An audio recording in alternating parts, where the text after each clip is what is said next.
Hello students, today we will see power of accommodation. Power of accommodation क्या होती है, आप हेडिंग नोट कीजिए, पावर ऑफ accommodation. देखो, मैंने आपको क्या बताया था, जब आपको कोई दूर की चीज़ देखनी होती है, फॉर एग्जांपल ये ट्री है और आपकी आइज़ ने इसको दूर फार पे है, ये बहुत दूर है, आइज़ ने देखना है, तो आपका जो आई लेंस होगा वो थिन रहेगा. लेंस क्या रहेगा?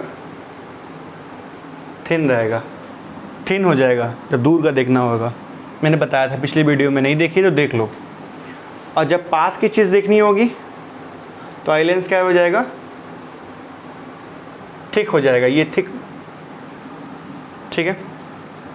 तो ये थिन और थिक कर कौन रहा है? सिलरी मसल्स करती हैं, मैंने बताया है. सिलरी मसल्स करती है, सिलरी मसल्स को ऐसे करके पकड़ के रखती हैं लेंस को. जब दूर का देखना तो इसको पकड़ खींच लेती हैं, पतला हो जाता है. तब जब इसको पास का देखना होता है, इसको पकड़ के दबा देती हैं तो ये थिक हो जाता है. तो ये करता कौन है? Ciliary muscles. तो टाइम के जैसे जैसे टाइम बीतता जाता है पर्सन की लाइफ में, तो सिलरी मसल्स क्या होती हैं, वो वीक होने लगती हैं और इनकी वजह से बीमारियां होने लगती हैं. मायोपिया, हाइपरमेट्रोपिया, आपने पढ़ा भी होगा 8th क्लास में, वो भी डिस्कस करेंगे. तो power of lens, power of accommodation क्या होता है, देखो. और एक चीज़ बताओ, जब लेंस थिन होता है तो इसकी फोकल लेंथ जो होती है वो मोर होती है, ज़्यादा हो जाती है. फोकल लेंथ ज़्यादा होती है, भी आपको पता होना चाहिए. और जो थिक लेंस होता है, बेसिक है ये, ठीक है, इसकी फोकल लेंथ जो होती है वो कम हो जाती है. जब हमें दूर का देखना होता है तो हमारा लेंस कैसा हो जाता है? थिन. फोकल लेंथ क्या हो जाती है? ज़्यादा. जब हमें पास की चीज़ देखनी होती है तो हमारा लेंस हो जाता है थिक. फोकल लेंथ क्या हो जाती है? कम. ठीक है. तो अपने आप फोकल लेंथ चेंज हो रही है. किसकी चेंज हो रही है फोकल लेंथ? लेंस की. तो इसी को बोलते हैं पावर ऑफ अकोमोडेशन. तो डेफिनेशन क्या हो जाएगी? The ability of eye lens to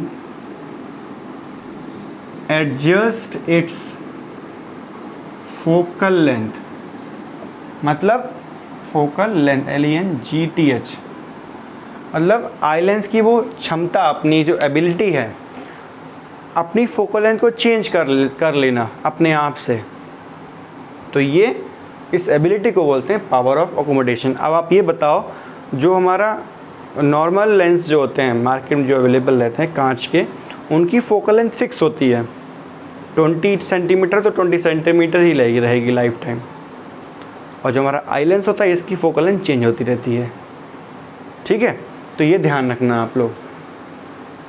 और अगर सिलरी मसल्स वीक हो जाती हैं तो हमें दूर का या पास का नहीं दिखेगा, क्योंकि लेंस जो है हमारा थिन या थिक नहीं होगा. थिन या थिक नहीं होगा तो क्या होगा? हमें दूर का पास का नहीं दिखेगा. तो इसके बाद टॉपिक आता है हमारा defects of vision.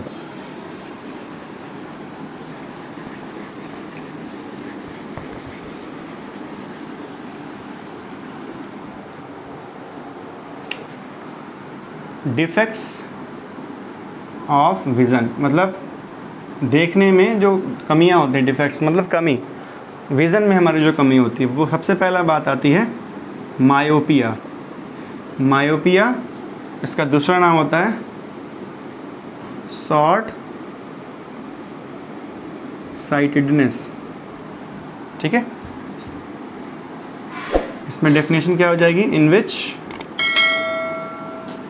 a person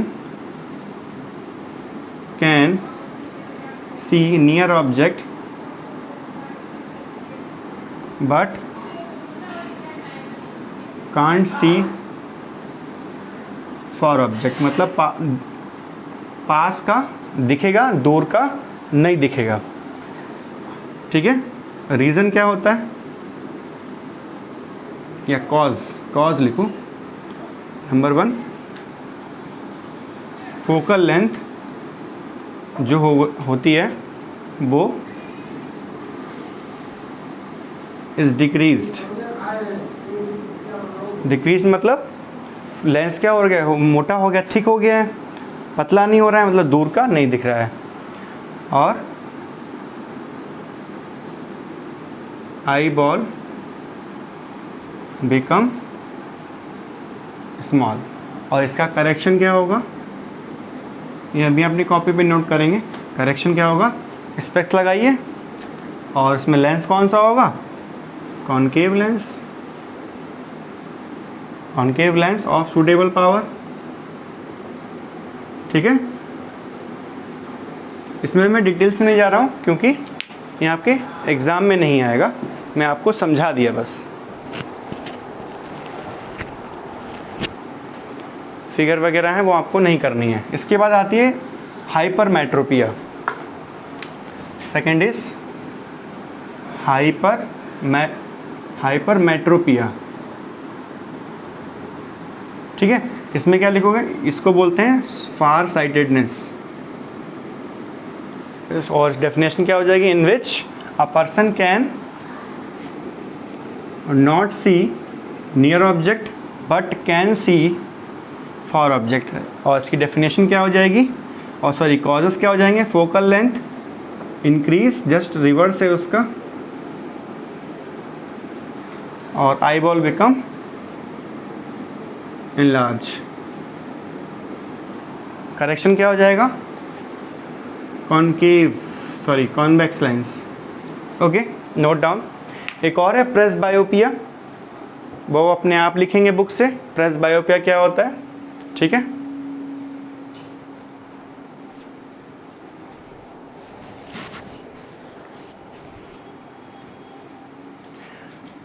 okay students, that's it for today. Defects of vision भी आपके सिलेबस में तो है बट इस बार नहीं आएगा, बट मैंने बता दिया है, इजी है, आपको पता होना चाहिए ये सब चीज़ें, ठीक है। डिटेल्स में मत जाना क्योंकि एग्ज़ाम में नहीं आएगा, इतना काफ़ी है। ओके, पढ़ते रहिए आप लोग। Okay, thank you, bye bye.